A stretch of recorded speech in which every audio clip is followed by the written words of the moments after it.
Y vamos a tener los jueves cultos de acción de gracias, los domingos también vamos a tener cultos de agradecimiento al Señor hasta que termine el año, dándole gracias a Dios por todas sus bondades y sus beneficios, amén, que han sido muchos en este año. Pero el tema que hemos estado hablando ha sido respecto al camino de la salvación. Hemos estado hablando sobre lo que más nos atañe a nosotros y es la salvación, lo que más nos interesa. Porque la salvación es algo que el ser humano debe de entender que desde que nace y por la contaminación de Adán, pues la Biblia dice que todos estamos muertos en nuestros delitos y pecados. O sea, todo ser humano está condenado. Todo ser humano nace para morir y que la consecuencia del pecado es la muerte. Y como estamos perdidos, necesitamos la salvación.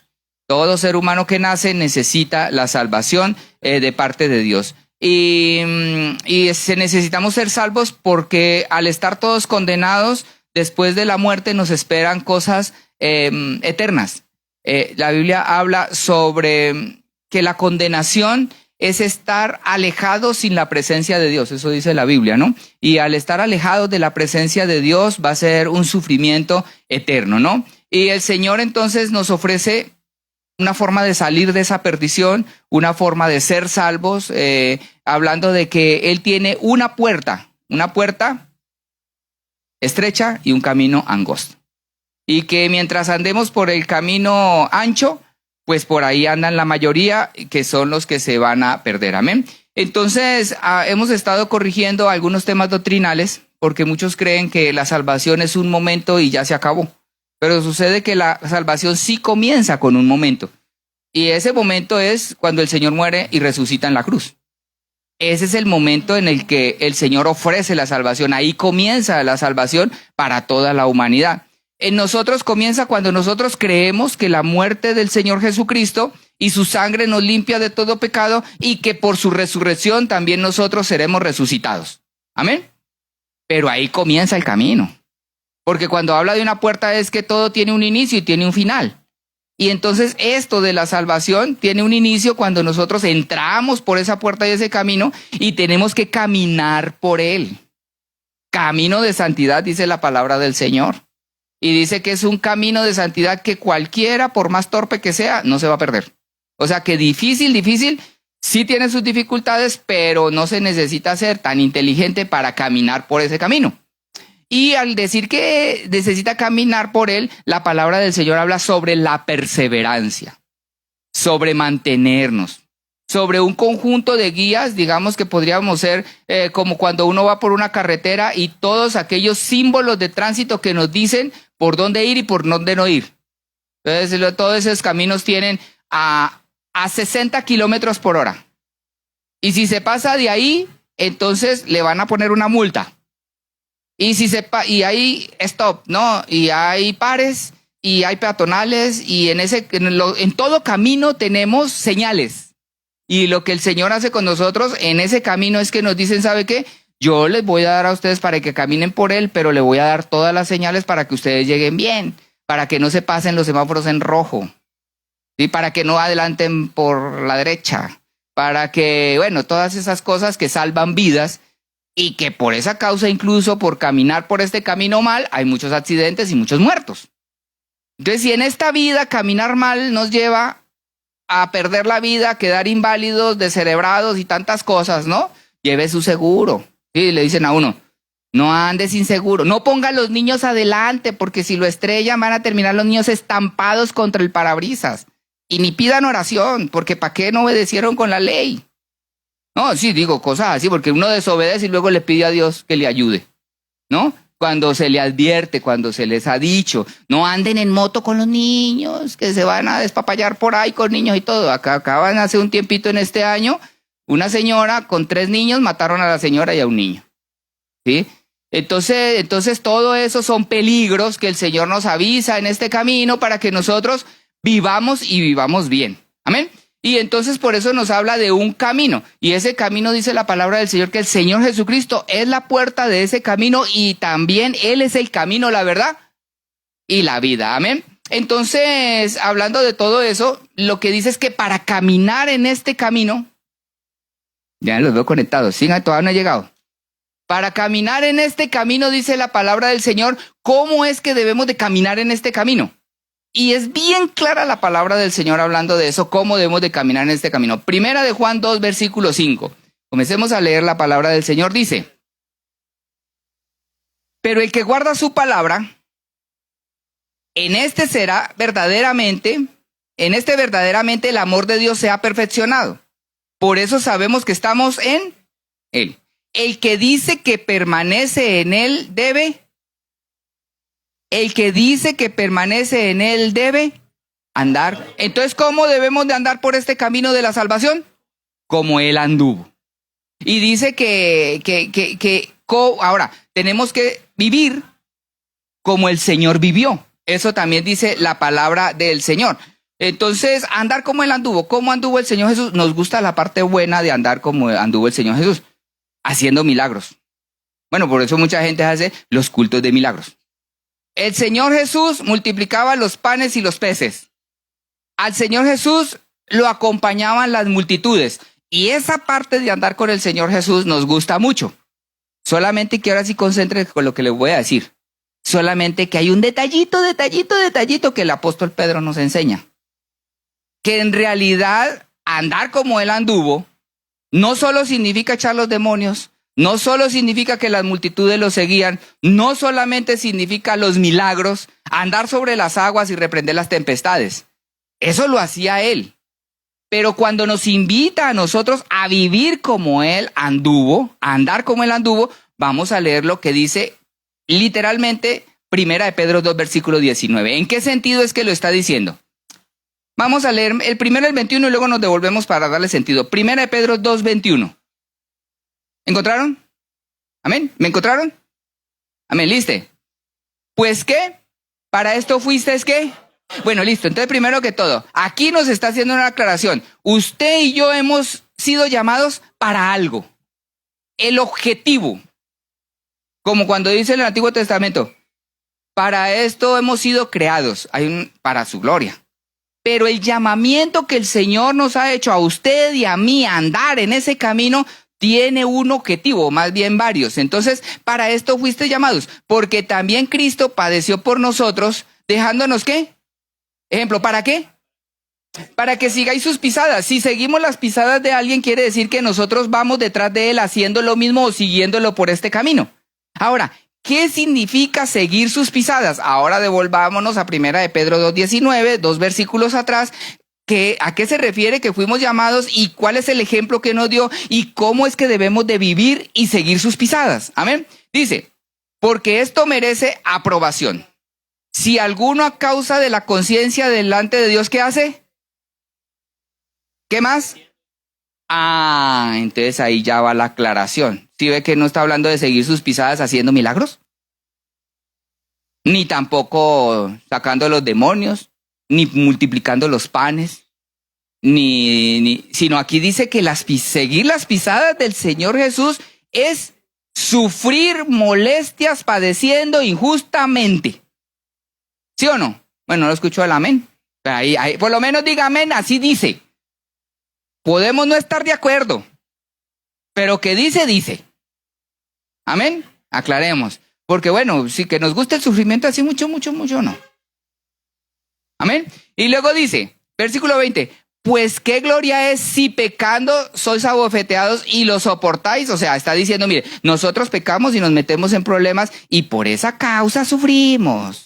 Nos metemos con las personas no indicadas. Puede que después se les predicó, no se meta en yugo desigual, no haga esto, vaya al culto, obedezca. Y entonces después vienen las consecuencias y dice, pues si sois a veces, uno soporta cosas y lo abofetean a uno buscándoselas.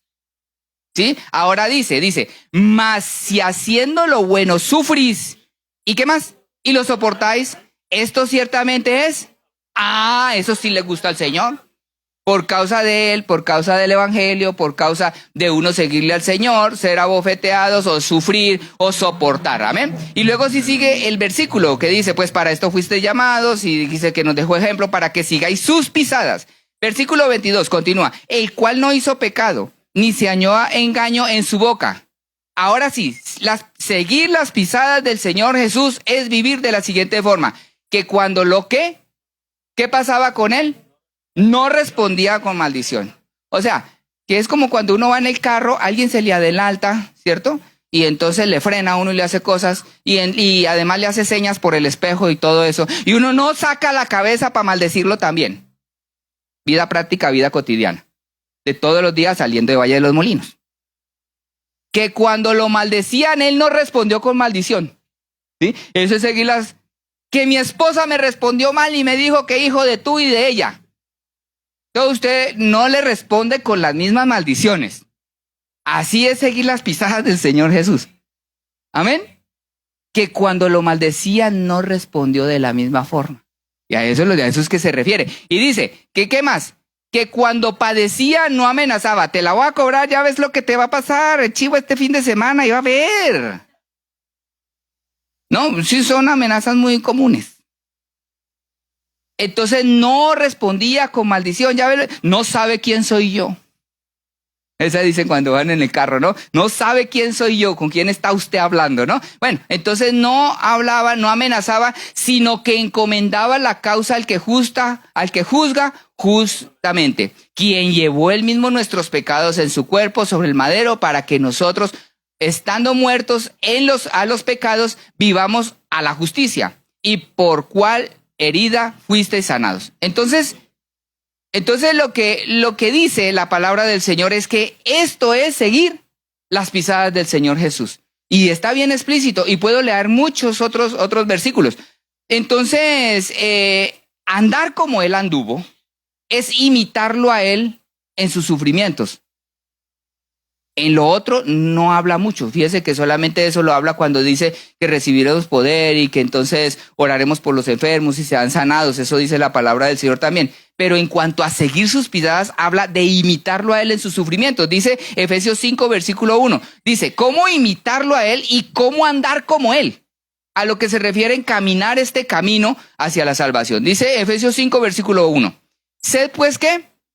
Imitadores de Dios como hijos amados. ¿Cómo podemos imitar a Dios sino solamente el ejemplo que nos dio el Señor Jesús? ¿Sí o no? Solamente podemos imitar a Dios con el ejemplo del Señor Jesús. Porque ¿cómo podemos seguir el ejemplo del Dios? Siendo que solamente el Señor Jesús fue el que nos dio ejemplo como humanos para ser hijos de Dios. ¿Sí me entienden el punto, verdad? Pero aquí no habla de seguir el ejemplo, ser imitadores de Jesús. Está hablando de ser imitadores de Dios. Hablando de que tenemos claro que Jesucristo y Dios son el mismo. Listo, seguimos. ¿Y qué? Y andad en amor como ¿quién? Como también Cristo nos amó y se entregó a sí mismo por nosotros. Entonces, lo primero que todo, y andad en amor. O sea, cuando está diciendo de andar, significa caminar. Y andar como ¿quién? Como Cristo. En amor, como también Cristo nos amó, se entregó a sí mismo por nosotros, ofrenda y sacrificio a Dios en olor fragante. Entonces yo le voy a cambiar un poquitito aquí la cosa. Cuando estamos hablando del camino de la salvación, significa más allá de vivir como Él vivió, es vivir como Él murió. Le vuelvo y le digo, andar como Cristo, seguir sus pisadas, seguir su camino, más de vivir como Él vivió, es vivir como Él murió.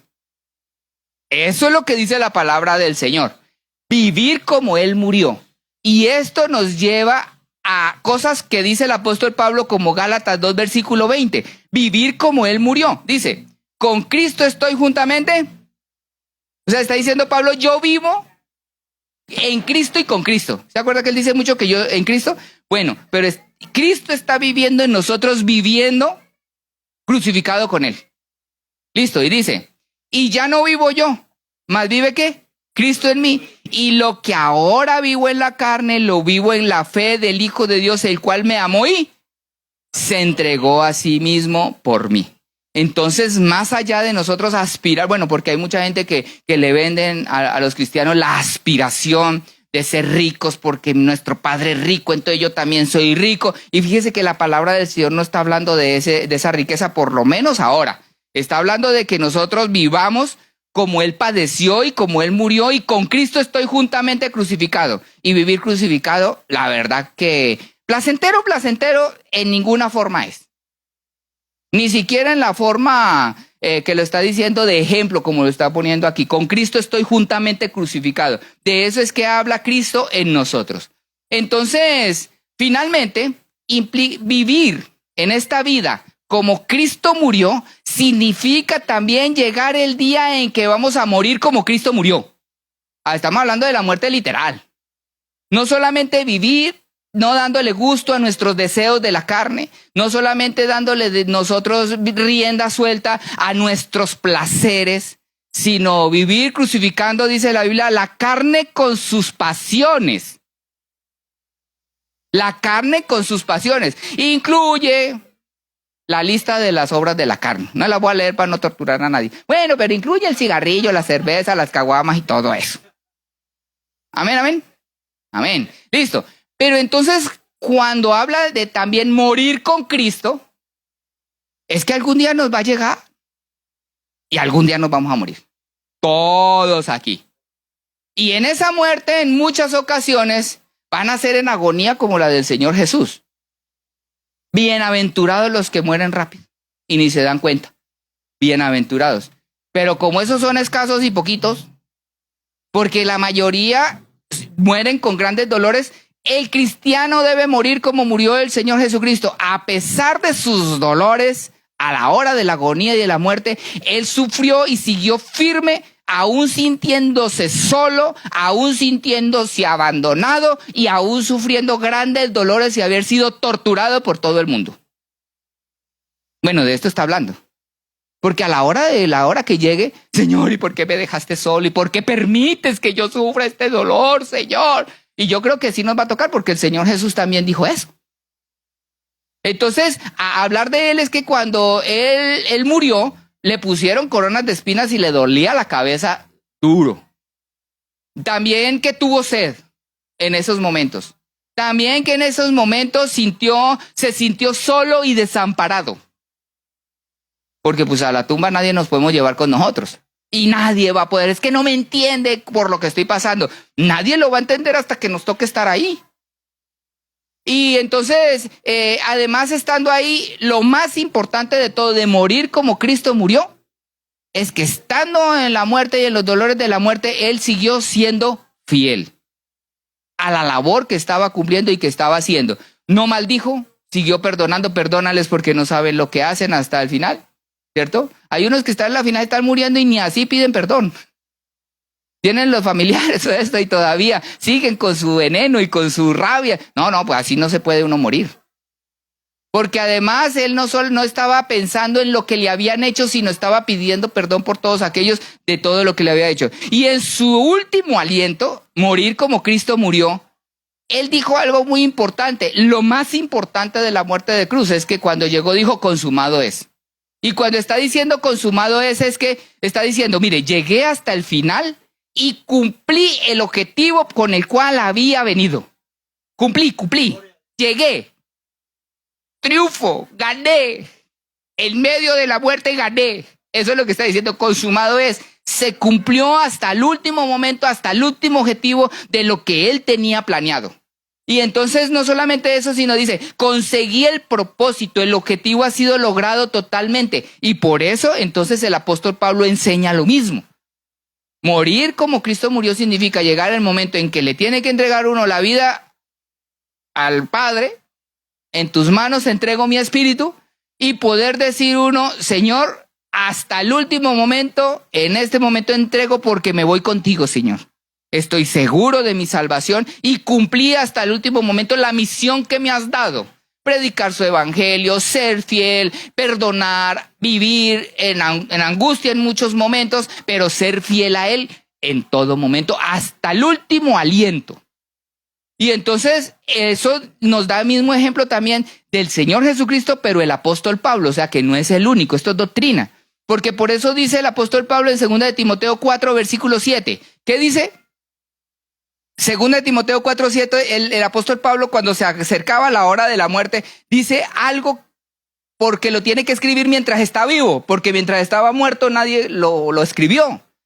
Entonces dice antes de morir, dice, he peleado la buena batalla, he acabado la carrera, he guardado la fe. O sea, está diciendo, mire, ya me voy a morir, me muero, termina mi carrera, pero hasta el momento guardé la fe. Me morí creyendo, siendo fiel, corrí, me esforcé, hice lo que tenía que hacer mientras estaba en vida hasta el último suspiro. He guardado la fe. Y eso significa vivir como Cristo murió y morir como Cristo murió. Y saber que nosotros tenemos que estar preparados para eso y saber que nos va a tocar, pero es que nunca hablamos de eso.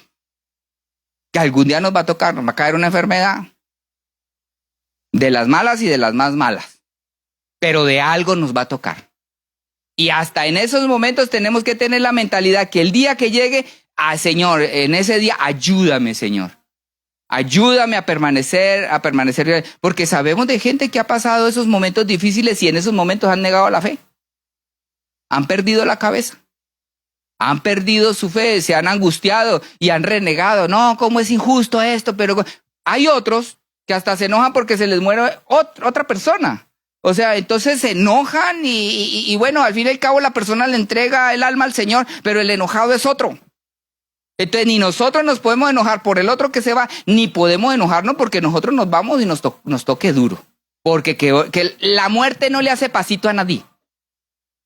Ni a los que viven y que se quedan, ni a los que se van. No es amiga de nadie. La Biblia habla que antes es algo que el Señor ha derrotado. Entonces, permanecer fiel hasta el último momento. El objetivo de esto, dice la palabra del Señor, es que morir como Cristo murió significa que es el objetivo de todo ser humano y de todo cristiano. Porque estuvimos viendo hace 8 días en Juan 12, versículo 23, sobre la necesidad de morir.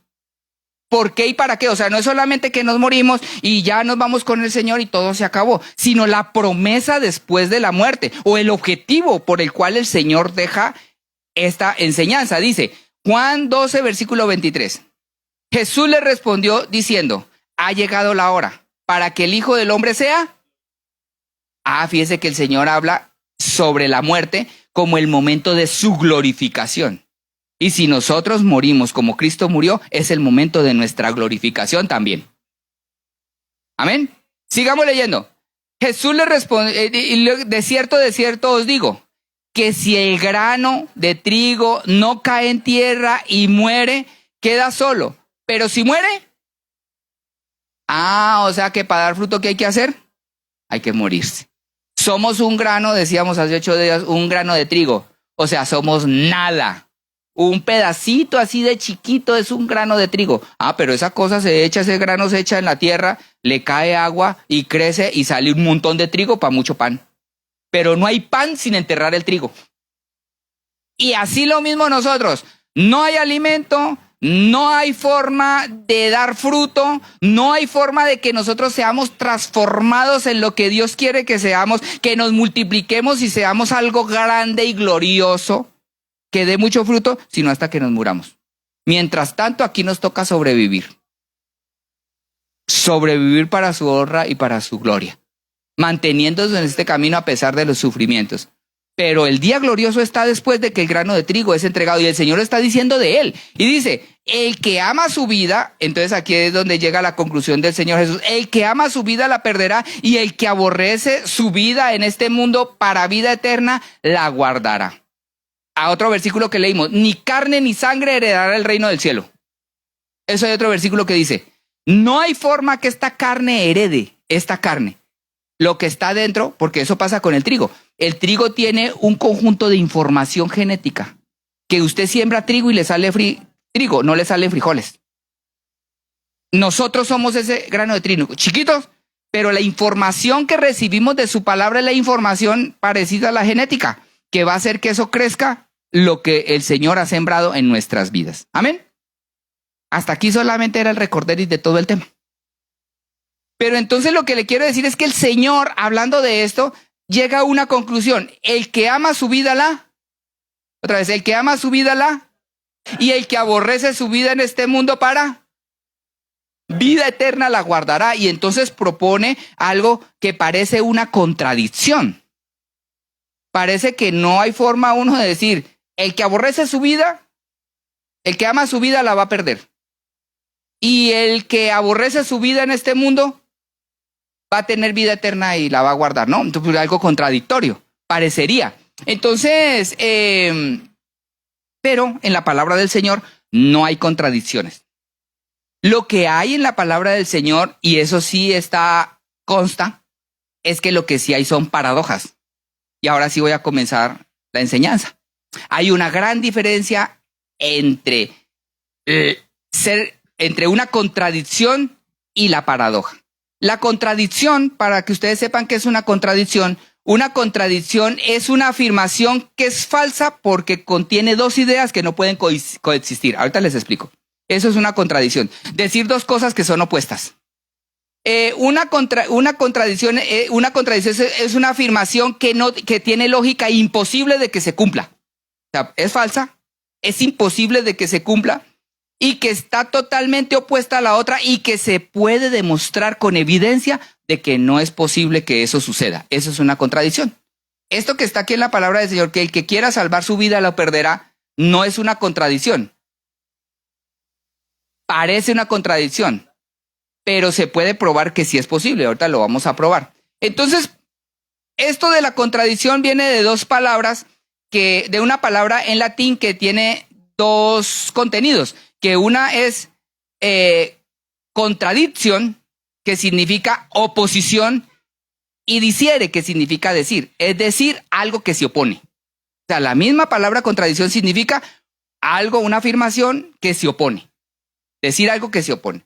Entonces, le voy a poner un ejemplo bien claro. Yo no puedo decir hoy, en este momento, que es lunes. Es una contradicción. No lo puedo decir que hoy es lunes. No, porque hoy es domingo.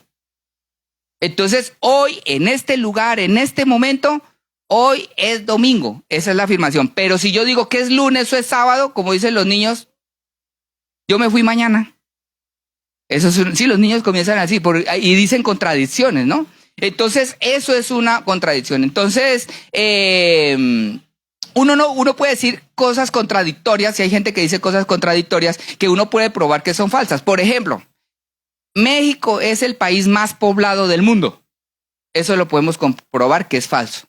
También podemos comprobar que México no es el país más grande del mundo. O sea que nosotros no podríamos afirmar que México es el país más grande del mundo porque sería una contradicción. Se puede demostrar que es falso eso. ¿Sí estamos bien, verdad? Tampoco puede decir, aquí hay 500 personas. Eso es una contradicción porque visiblemente podemos ver que no. Entonces, esas son las contradicciones. Entonces, también contradicciones de tiempo. En este momento está lloviendo. Podemos probar de que no está lloviendo. Es ilógico que esté lloviendo en este momento. Y así, muchas cosas que son contradicciones. Hablando de la palabra del Señor dice que la hipocresía es una contradicción. ¿La hipocresía qué es? Decir una cosa que yo predico algo y hago lo contrario. Eso es una contradicción. Entonces, hablando de esto, dice Romanos 2, versículo 21.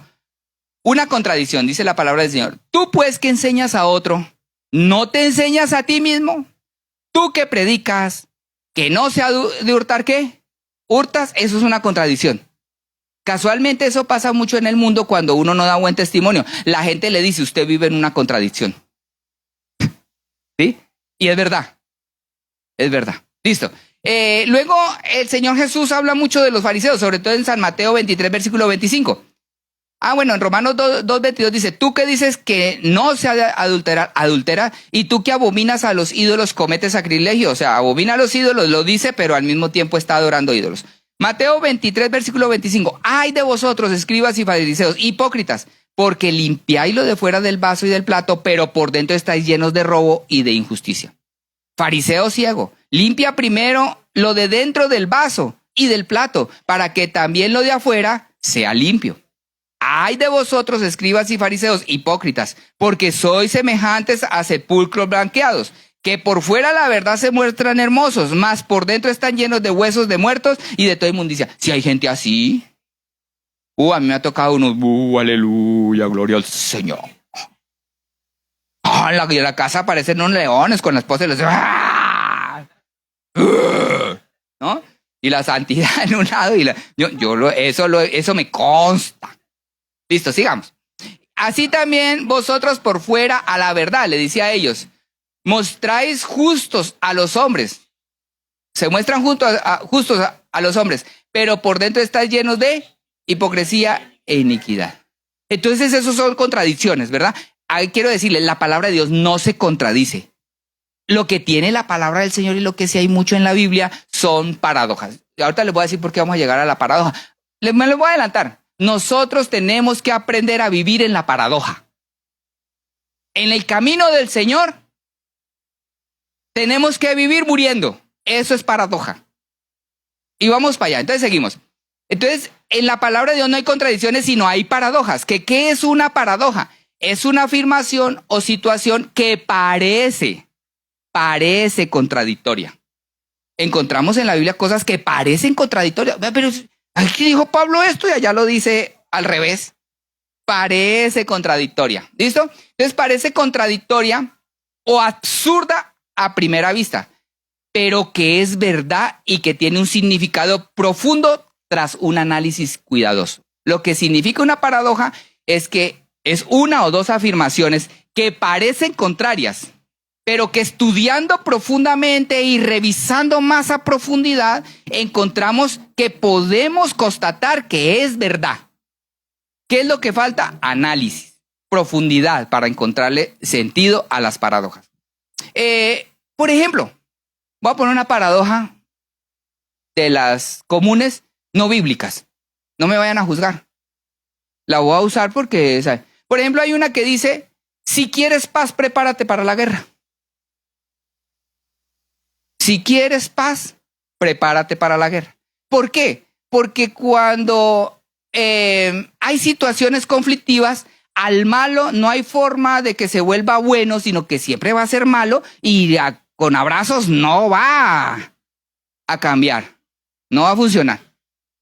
Entonces eso es una ley y parece contradictoria, ¿cierto? Porque dice, entonces lo que pasa con esto es que, por ejemplo, les pongo, imagínense que a Hitler, ¿qué le hubieran propuesto para que él renunciara y dejara de matar judíos?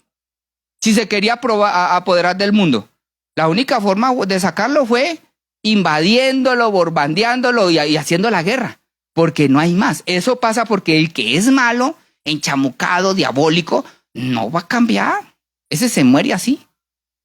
Hablándole y dándole consejos y así no va a cambiar. Entonces, por eso dice esto que parece, si quieres paz, prepárate para la guerra, ¿no? Pero ahora sí, entonces vamos a hablar de las paradojas desde la Biblia. Es más fácil, porque de la vida cotidiana yo siento que es más complicado. Según la Biblia podemos ver que el camino de la salvación, y para vivir en ese camino de salvación tenemos que vivir en la paradoja, que significa que el que quiera salvar su vida la pierda y el que pierda su vida por causa del Señor la ganará. Y eso parece contradictorio, parece como, no, pues yo para qué vivo en esta vida, para no disfrutarla, si yo vine a esta vida a ser feliz. Yo vine a disfrutar. Yo vine a darle rienda porque al fin y al cabo nos vamos a morir y todo se acaba. Algunos piensan así. Pero si nosotros queremos vivir para la salvación, tenemos que vivir en la paradoja. ¿Qué significa esto? Que no es una contradicción, sino que en esta vida, si uno quiere salvar su vida eterna, si quiere uno ser transformado en un cuerpo celestial, si uno quiere tener vida eterna en el Señor, en un cuerpo incorruptible, en esta vida nos tenemos que privar de lo que la gente cree y siente que es la vida. Para la gente es vida emborracharse todos los fines de semana. Eso es la vida para ellos, disfrutar, la promiscuidad, las fiestas, eso es la vida para la mayoría de las personas. Y entonces uno tiene que perder esas cosas, dice la palabra del Señor, el que no pierda hasta su familia. O sea, ¿qué significa? Que si hay un familiar que no quiere charchar, que no quiere caminar, que no quiere moverla, ¿qué tiene que hacer? Perder, le toca perder esa relación. Le toca seguir adelante, que fue lo que le pasó un ejemplo muy claro es el ejemplo de Job, de Lot, parecido por una L. Lot sale, el Señor lo saca casi arrastrando a él, a sus hijas y a su esposa, pero le dijo, no miren para atrás. ¿Y ella qué hizo? Miró para atrás. ¿Y qué le tocó hacer a Lot? seguir, ni modo de despedirse de la estatua de sal. Ay, tan lindo. No, se quedó. Ni modo de probarle si estaba muy salada o no. Se fue y ahí la dejó. Ni miró para atrás. Tal vez después volvió y ya no encontró sino la barrita ahí de sal, ¿no? Entonces, el que se quedó, se quedó. Así es este camino. Hay que seguir adelante. Uno no puede como dice, yo me entierro con él. No hay forma. Uno hay que seguir para adelante. Entonces, y eso es lo que significa esa paradoja. Perder la vida, todo esto que es de la carne, todos estos gustos que a veces duele dejarlos, hay que perderlos para ganar a Cristo. Entonces, y además la palabra del Señor enseña un montón de cosas en las cuales tenemos que vivir en la paradoja. Por ejemplo, cosas que dice, vivir con Cristo juntamente crucificado. No, hay gente que enseña a vivir con Cristo es ser triunfador y ganador y vamos a ganar el mundo y las naciones. Y somos ¿cómo se llama? El ministerio a las naciones. Bueno, pues no es así. Amén. Luego otra. Dice Pablo que él se gloriaba en la debilidad. Gloriarse es algo grande. Y gloriarse en la debilidad. Dice, porque cuando soy débil, soy fuerte. Esos son paradojas. Cuando soy débil, soy fuerte. Claro, porque de lo que está hablando de esto es que cuando yo tengo una debilidad, yo soy débil en algo. Vamos a suponer que soy débil a las amistades.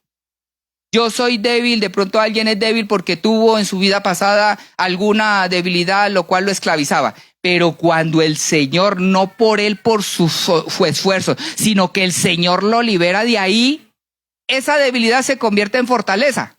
Porque entonces dice, yo era de esta forma. Y eso es lo que era débil, ahora soy fuerte, pero por causa de Jesucristo. Esa debilidad ahora es la fortaleza de mi Dios en mí. Entonces eso es lo que significa, o sea, les estoy explicando paradojas, no todas las voy a explicar. El que quiera ser grande en el reino de los cielos será vuestro servidor. No, pues es que a mí me enseñaron que ser jefe, pues es el que manda y los chalanes son los que trabajan.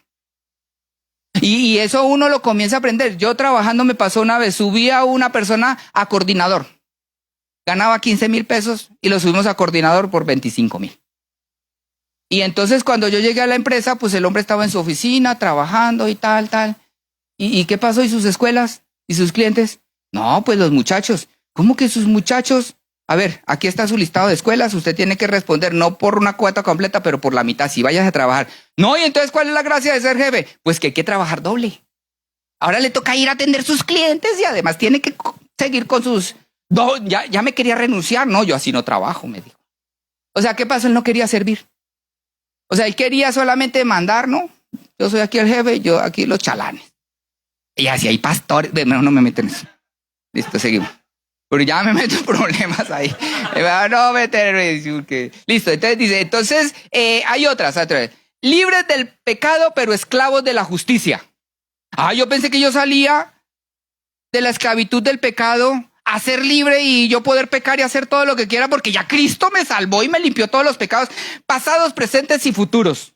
No, es que tienes que ser esclavo de la justicia. O sea, deja de ser esclavo del pecado, del diablo, y ahora se convierte en esclavo de Jesucristo. No sabía. Por eso es que le decimos que hay que trabajar y hay que servirle al Señor. Ahora somos esclavos del Señor Jesucristo. Por eso, a los más maduritos no les preguntamos si quieren servir. Hermano, al hermano le pedimos la casa prestada. Va para allá, hermano, vamos a hacer culto allá. Y a mí hasta se me olvidó. Además porque el Señor Jesús hizo así. El Señor dijo, mira, vayan, agarran un burro que está allá, me lo traen. Y si el dueño dice, dígale que el Señor se lo pidió y vámonos. ¿Sí fue así, no? Sí, así fue. Y luego dijo, ahí hay un aposento que ya está preparado. Dígale al dueño que ya vamos para allá. ¿Sí fue así, verdad? Ándele. No, uno pide un ratito de tiempo y... Pero no, la palabra del Señor dice que el que quiera ser grande en el reino de los cielos será vuestro servidor. Libres del pecado, pero esclavos de la justicia. Hay que creer para ver si escucharon la cancioncita. Era con propósito. Esa canción habla de eso. De que en el reino del Señor todo es distinto. Incluso la canción dice, te lo voy a explicar paradójicamente. Está bonita la canción. Póngale atención, apréndasela y cántela, porque es una realidad. Dice también, entonces, hay que creer para ver y no ver para creer. Ahí yo conozco una vez unas personas, un grupo de teatro, ofrecen grupo de teatro a las iglesias. Llegan así todos paralíticos allá a la iglesia y el pastor les invoca el nombre y ya salen brincando. Que para acrecentar la fe de las personas. Eso es falso porque la Biblia dice que no se ve para creer, sino hay que creer para ver. Eso dice la palabra del Señor. Primero viene la fe. Entonces el que cree por lo que ve le pasa lo de todos los judíos, luego crucifican al Señor Jesús. Y entonces hay partes que necesitan y quieren los milagros y desenchamucar gente y cosas así para que la gente crea y siga. Pero eso sí, para ser parte de algo emocional que al fin y al cabo no es lo que dice la palabra del Señor. Y hay un montón de cosas. Ama a tu enemigo. Si a veces amar los hijos de uno es bien difícil. ¿Cierto? Y algunos casados también. Imagínense a los enemigos. Pero entonces cuesta, ¿verdad? Entonces esto es paradójico. Ama a tu enemigo. Al que te pide, dale. Y al que te tome prestada la capa, regálasela. A ver si dice. Si te pegan en una mejilla, ponle la otra. Paradójico. ¿Sí? No le voy a seguir explicando porque si te piden cargar una milla tú, cárgala 2. Amén. Y luego, las bienaventuranzas, estas están bien locas. Porque las bienaventuranzas dice felices los pobres. ¿Cómo que hay que ser pobre? O sea, la Biblia dice que felices los pobres. Dice, felices los mansos. No, pastor, pues ni porque fuera menso. No, la Biblia dice. Felices los mansos. Dice, felices los que lloran. Felices los que lloran. Eso es contradictorio, parecería. Pero la palabra del Señor tiene su razón. Bienaventurados o felices los que tienen hambre y sed de justicia. Felices los misericordiosos. Felices los limpios de corazón. Felices los que buscan la paz. Y felices los perseguidos por causa de la justicia. Puras paradojas. Puras paradojas. Hay otras que sí quiero explicar un poquito. Por ejemplo, la palabra del Señor dice bien claro que el que se humilla será exaltado. Y el que se exalta será humillado. Entonces, y eso lo dijo, ¿quién dijo eso? El Señor Jesucristo. Y lo explicó con una historia. Dice Lucas 18:9. A unos que confiaban en sí mismos como justos y menospreciaban a los otros, digo también esta parábola. 2 hombres subieron al templo a orar. Uno era fariseo y el otro publicano. El fariseo puesto en pie oraba consigo mismo de esta manera. ¿Quién era? ¿El que está orando? El fariseo. No se me desconcentren. ¿Cómo oraba el fariseo? Puesto en pie y decía, te doy gracias porque no soy como los otros hombres. Ojo con la comparación. Eso es de niños. Ay, pastor, pero usted ¿por qué a este sí chiquea y a este no? Uno hasta con viejos de 50 está esas cosas en la iglesia. No salga con esas cosas. No se compare porque eso es de fariseos. Listo, sigamos. Paréntesis.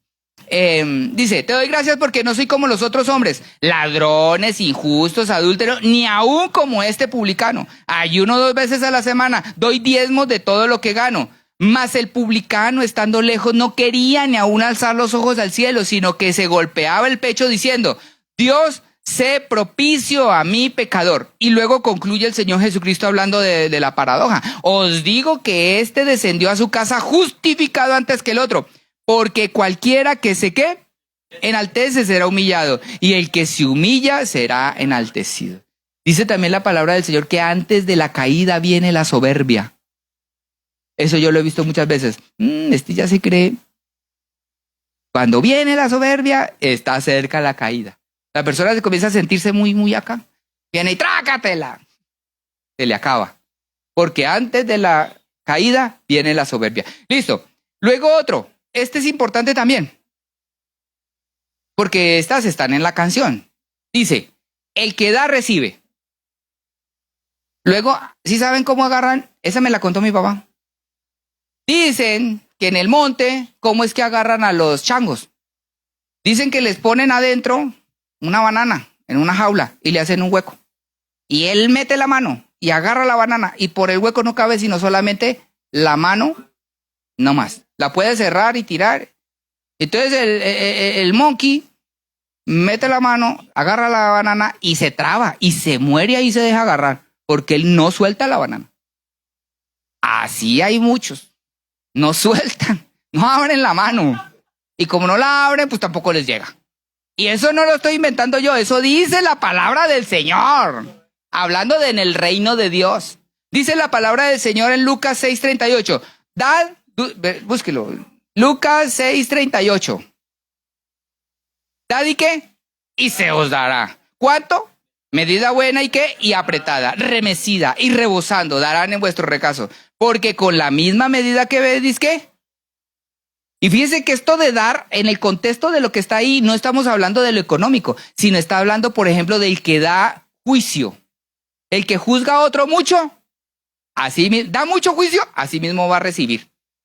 El que no perdona, de esos que son, que se acuerdan, ay, tienen 50 años, es que mi mamá prefería a mi hermana o a mi hermano, y todavía siguen con esos cuentos de niños chiquitos.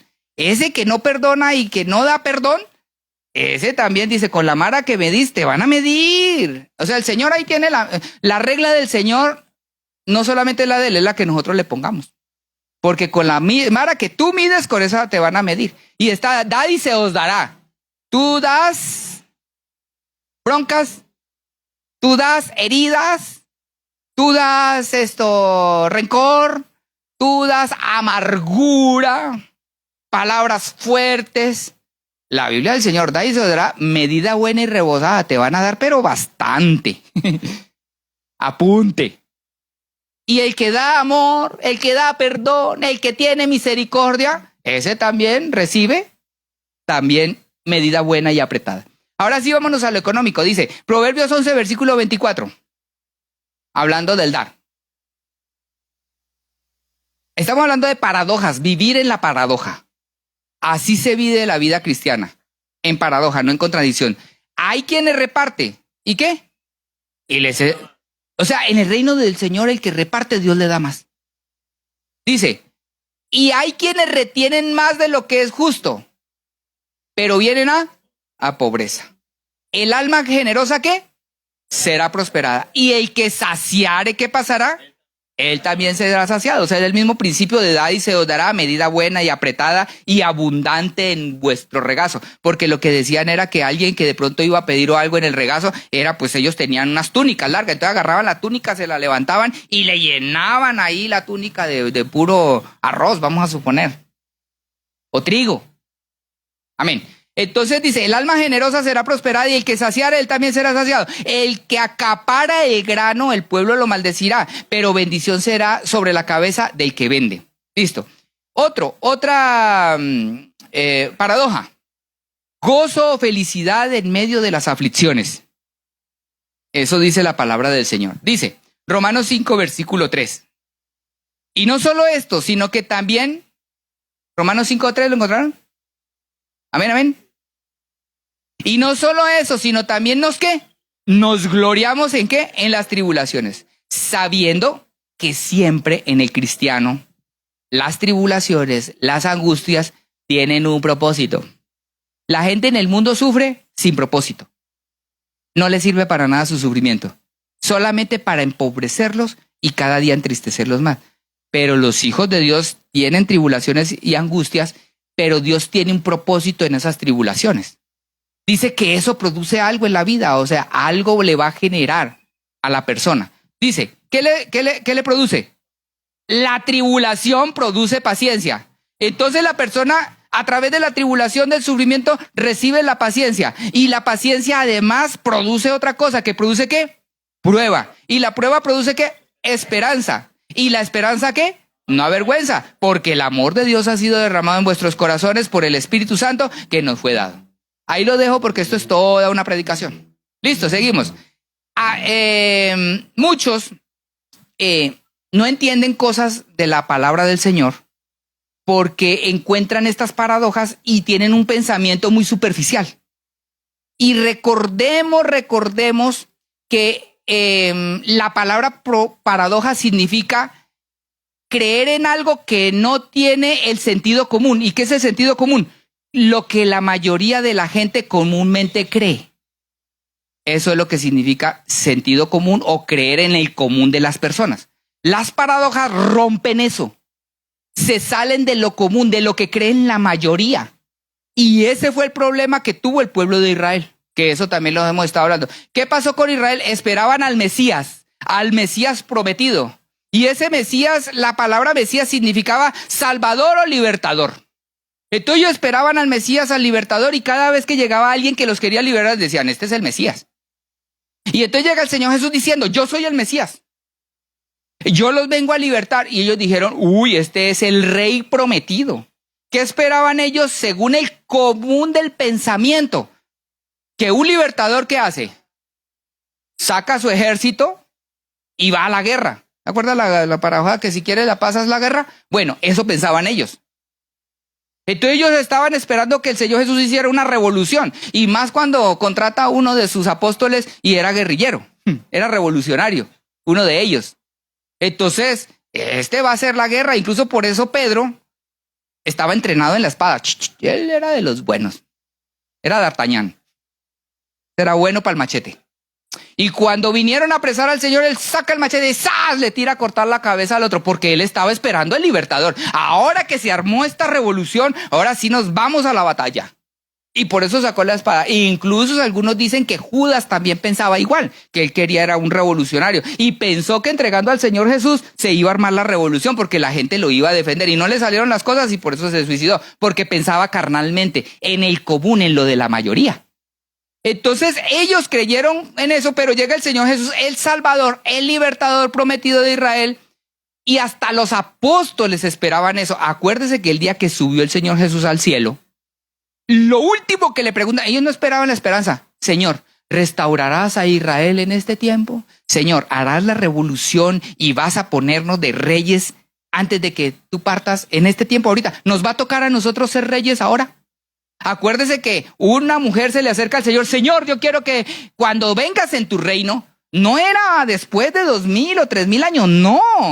Era que ellos esperaban el reino ya. Tú eres el Mesías, tú eres el rey prometido, ya estás en la tierra. Ahora que tú, cuando vengas en tu reina, cuando tú comiences a gobernar, que mis dos hijos, uno sea el ministro del Interior y el otro sea el ministro de Hacienda. Y yo le digo, ustedes no saben lo que están hablando, no entienden de qué consiste el reino.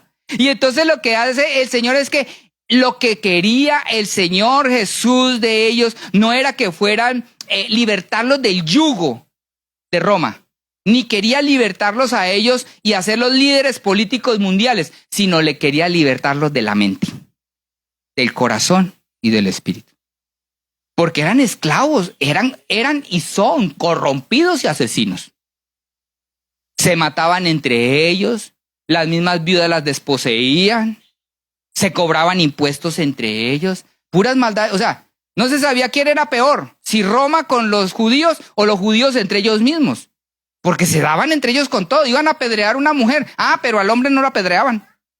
Entonces lo que el Señor quería de ellos era libertarlos, pero del pecado. El Señor les dice, es que ustedes diezman, hacen eventos, traen y predican, ustedes traen gente y luego a eso los hacen más pecadores que ustedes. Eso es lo que les decía a ellos. Y se han olvidado de la misericordia. Y es necesario hacerlo uno, pero también lo otro. Eso les decía, se olvidaron de la misericordia, se olvidaron de la paz. Y lo que el Señor les quería, yo les traigo paz, pero una paz en medio del gobierno que sea. Y esa es la libertad que el Señor nos quiere dar a nosotros, en medio de cualquier situación, tener paz, tener gozo, en medio de cualquier... Esa es la libertad que está ofreciendo el Señor. Y ellos no entendieron eso, y como no lo libertaron a ellos, como ellos querían, lo crucificaron. Y hasta en la cruz ese ladrón le dice, pues si eres el Hijo de Dios, bájate y bájame. Ese no entendió. Y el otro ladrón sí entendió. Él dijo, no, yo sí creo, cuando vengas en tu reino... Pero ya él entendió que se iba a morir y que el reino no era ahí porque este ya se estaba muriendo igual que él. Entonces él entendió, cuando vengas en tu reino no va a ser hoy. Ese hombre había escuchado de la doctrina de Jesús. Ese sabía de lo que estaba hablando. No era un ignorante.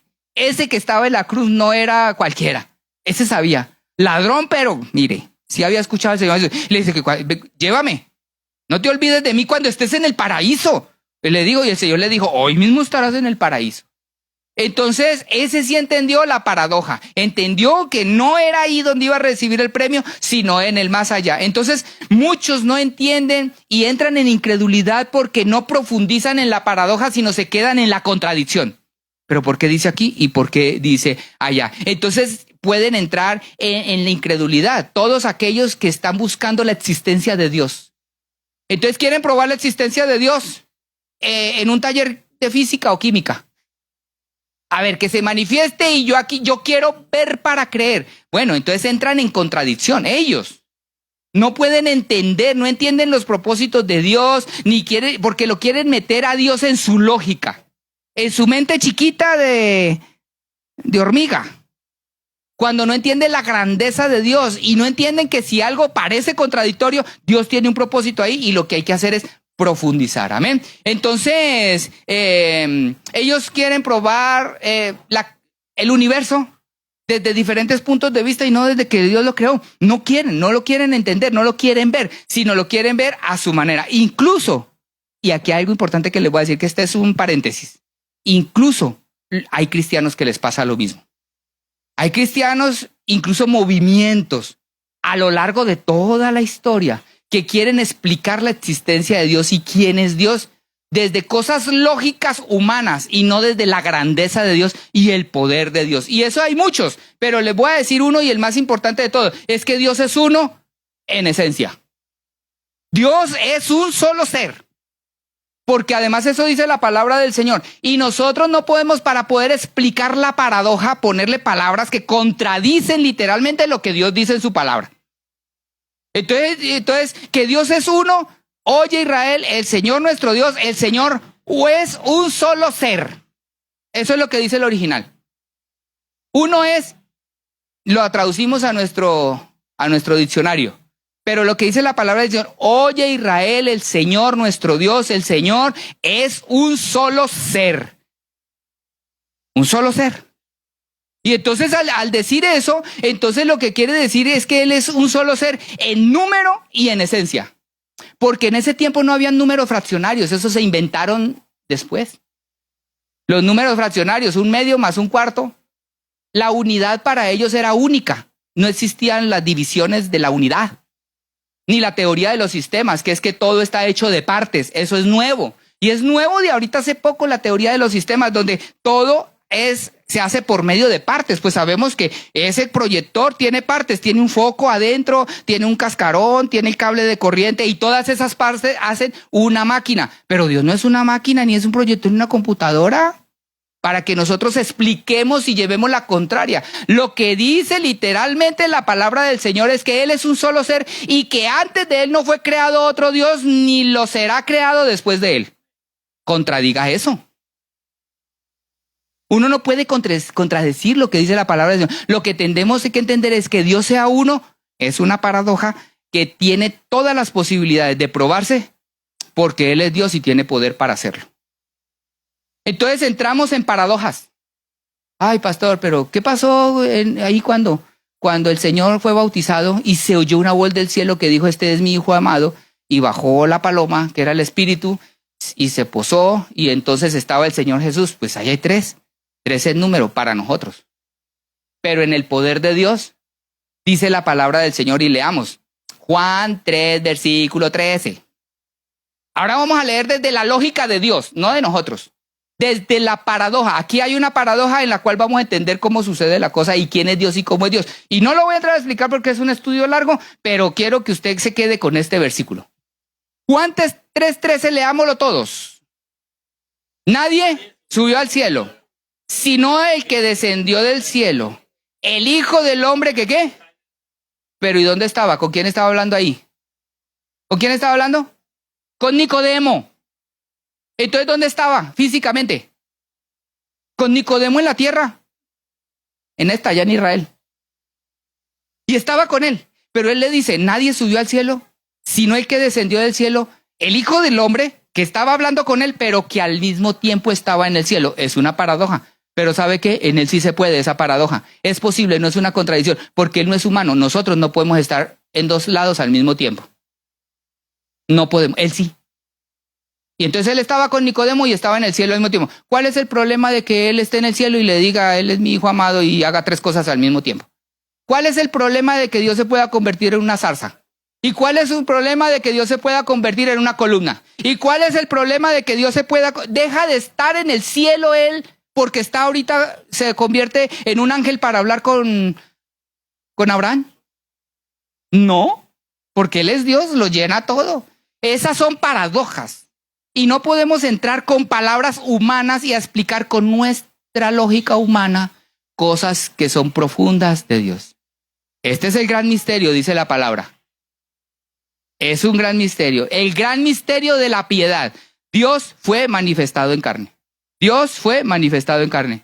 Bueno, hay cosas que sí, pues científicamente no lo podemos explicar, sino solamente desde el poder de Dios. Entonces, ya con esto voy terminando. A ver, ¿cuánto tiempo llevamos? Ya con esto voy terminando porque les quiero decir, hablando de vivir en la paradoja, que esto es fundamental para nuestra salvación y para entender las Escrituras y para creer en lo que dice la Biblia. Hay cosas que no vamos a entender a la primera, claro, hasta los apóstoles. Mire, tanto será que los apóstoles no entendieron la misión del Señor Jesús y todavía cuando iba a ascender, Señor, restaurarás a Israel en este tiempo, me vas a dejar ser un rey un ratito en esta vida. Y el Señor les dijo, a ustedes no les corresponde saber las sazones. Hay cosas que no nos corresponde saber, ni entender. Hay cosas que se tienen que creer para ver. Amén. Y no desde nuestra lógica humana, sino desde la lógica poderosa de Dios. No son contradicciones, es vivir paradójicamente. Amén. Listo. Entonces, para terminar, les quiero decir que esto de vivir en la paradoja, vean lo que le voy a decir. No solamente es para vivir en la vida cristiana, porque siempre que traigo un tema, quiero que sirva para la vida cotidiana. Sucede y pasa de que ya hablamos de toda la gloria de Dios, que es primero, y que vivir paradójicamente nos lleva a la eternidad y a entender su palabra, ¿cierto? Pero les quiero dar una noticia. Esto, los estudiosos y las investigaciones del comportamiento humano han encontrado que existe una habilidad en algunos seres humanos que se llama la mentalidad o la habilidad, la mentalidad paradójica. Han hecho exámenes y han hecho estudios sobre los genios, uno de ellos, Albert Einstein. Y encontraron que las personas genios tienen la capacidad en poder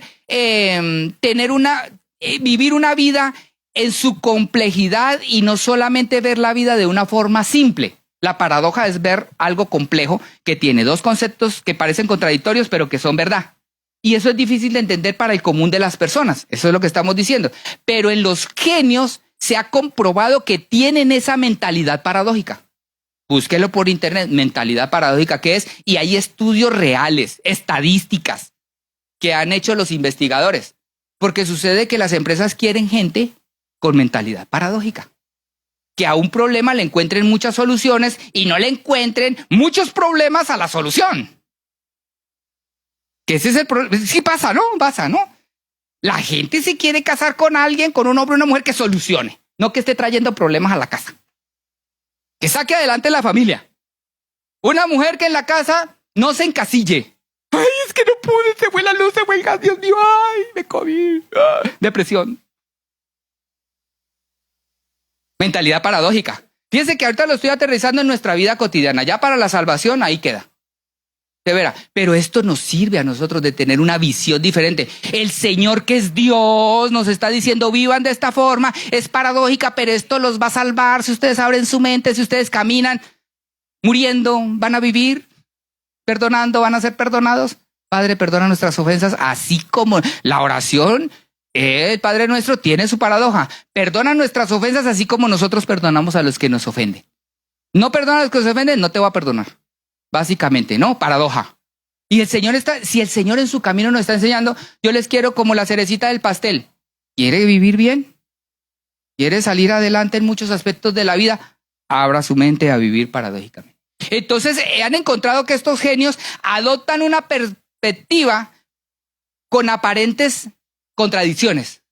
O sea, pueden encontrar soluciones a situaciones que parecen encontradas y parece que no se asocian la una a la otra, pero le han encontrado sentido y por eso han encontrado, son premios Nobel, por eso han encontrado soluciones que no cualquier persona no puede adquirir. Pero nosotros tenemos la mente de Cristo. Sí dice, ¿no? Entonces debemos de tener más sabiduría que Einstein. Porque Einstein no tenía la mente de Cristo. Amén. Entonces, aceptar alternativas opuestas al conflicto. Estas personas ven los conflictos y cuando ven un problema, saben una paradoja, que la constante es el cambio. Esa es una paradoja. La constante es un cambio, es el cambio. Y hay otra. Todo problema trae oportunidades. ¿Cierto? Eso lo dice el mundo. Entonces, cuando entre nosotros, entre nuestra vida se presentan esas situaciones, los problemas, los cambios, lo que nosotros podemos ver que si en la palabra del Señor nos enseña eso para la salvación, en nuestra vida cotidiana también podemos. Tenemos un problema, hay una situación, hay un síntoma de algo, es la posibilidad de arreglar esto en definitiva. Se dañó el carro, ¿lo arreglamos o lo vendemos? ¿Esta casa qué necesita? ¿Tumbarla o hacerla de nueva? No, es contradictorio, no tengo el dinero. No, pues miremos las posibilidades. ¿Sí? ¿Qué vamos a hacer con este hijo? ¿Qué vamos a hacer con este matrimonio? ¿Qué vamos a hacer con las diferentes situaciones?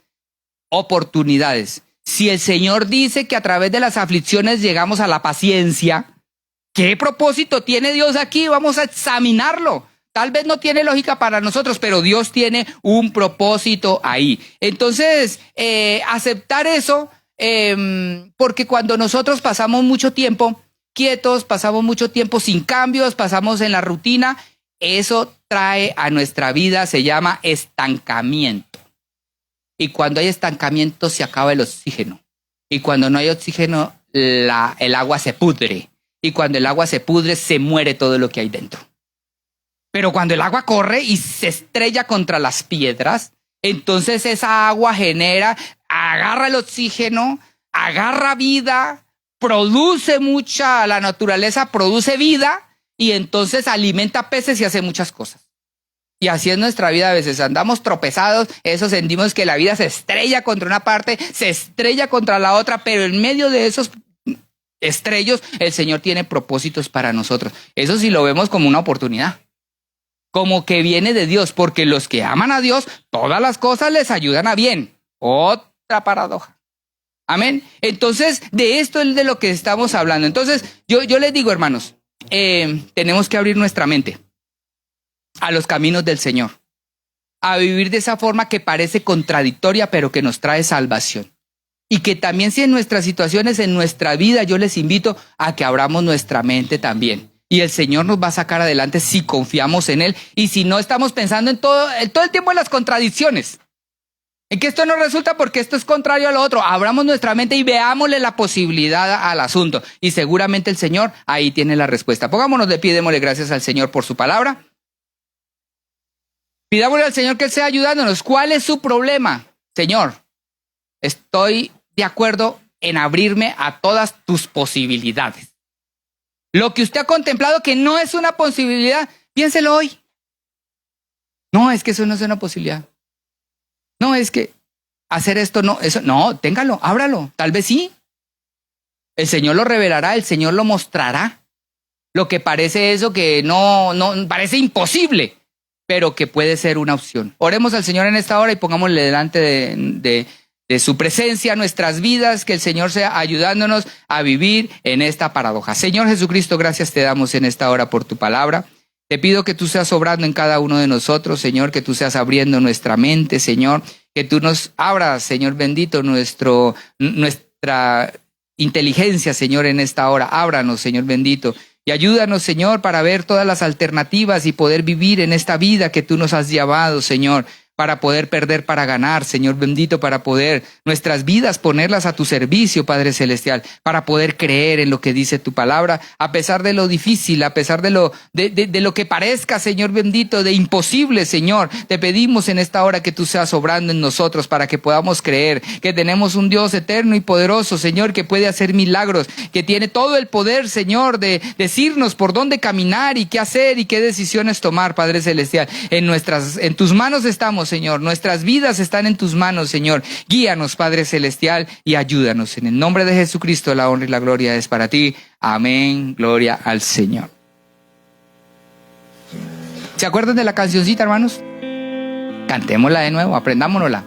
Eso es algo que debemos de hacer parte de nuestra vida.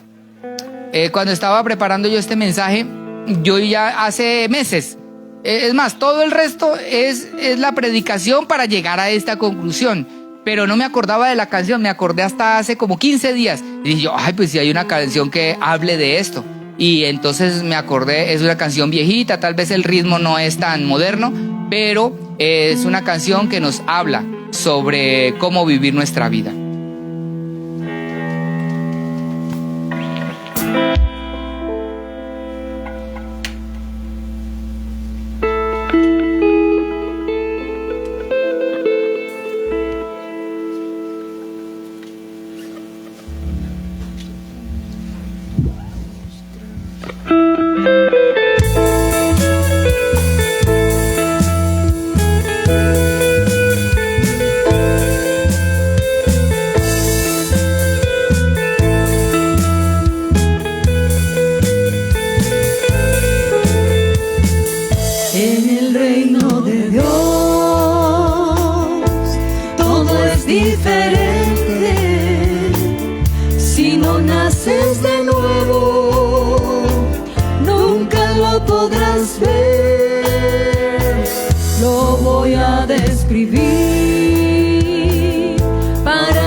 Todo es distinto, todo